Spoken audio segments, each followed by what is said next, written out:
Assalamualaikum dan selamat datang ke saluran kami.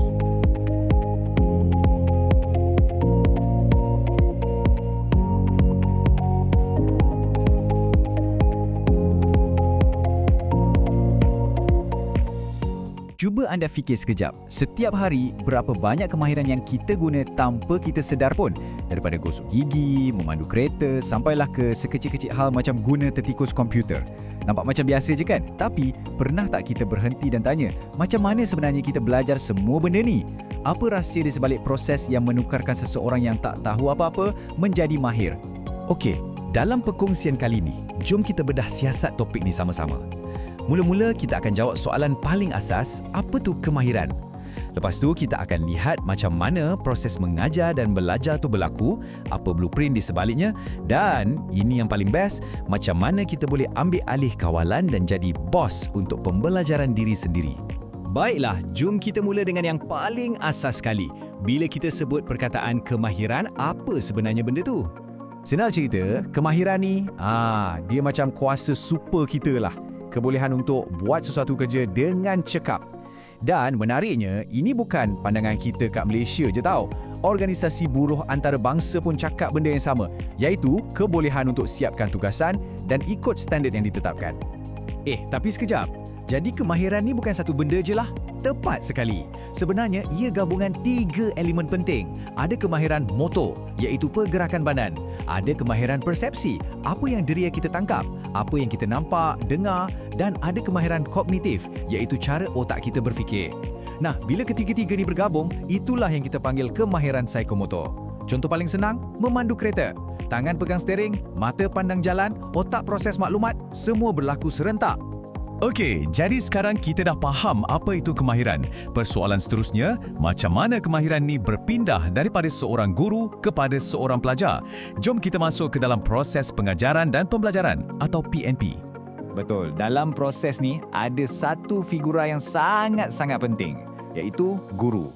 Peranan seorang guru tu, dia bukan sekadar transfer fakta dari buku ke otak kita tau. Bukan.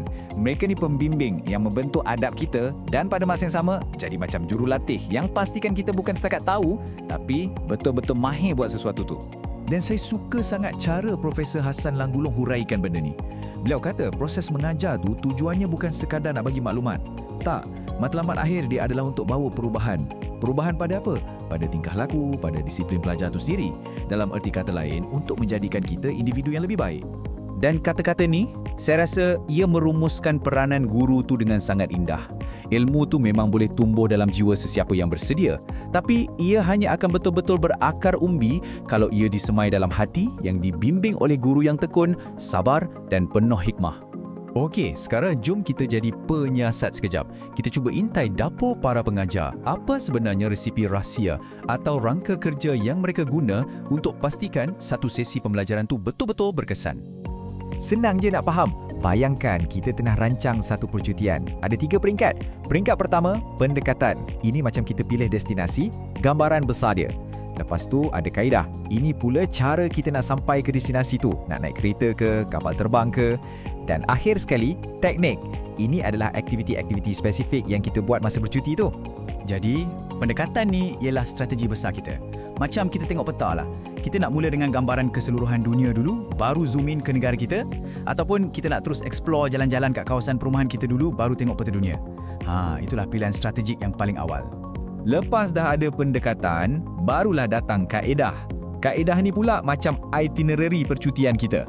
Berdasarkan strategi yang kita dah pilih tadi, kita pun susunlah langkah-langkah secara sistematik. Plan A, Plan B, semua tersusun rapi untuk pastikan kita sampai ke matlamat. Dan yang terakhir, teknik. Inilah action dia. Aktiviti-aktiviti spesifik yang guru guna dalam kelas. Mungkin ada sesi soal jawab, ada perbincangan dalam kumpulan, ada demonstrasi.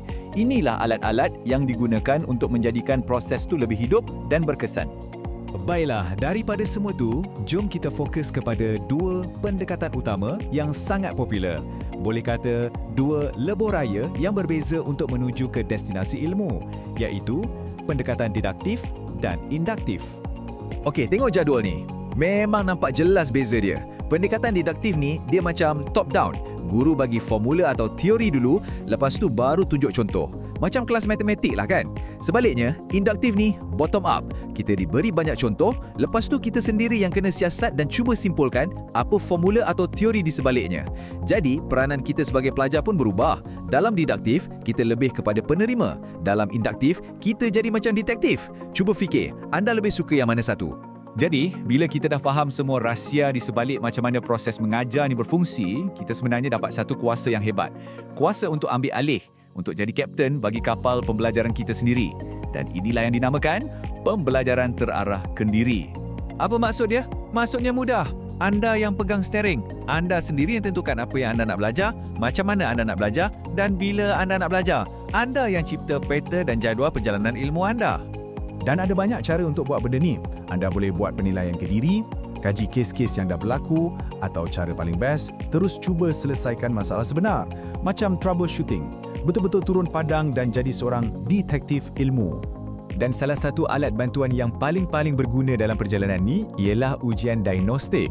Fikirkan ia macam medical check-up, tapi untuk pengetahuan anda. Ujian ni akan bantu scan dan tunjuk kat mana kekuatan anda dan kat mana pula kelemahan anda. Jadi, anda boleh fokuskan usaha anda kat tempat yang betul-betul perlukan perhatian. Jauh lebih berkesan. Jadi, untuk mengakhiri perkongsian kita kali ini, saya nak tinggalkan anda dengan satu soalan untuk direnungkan.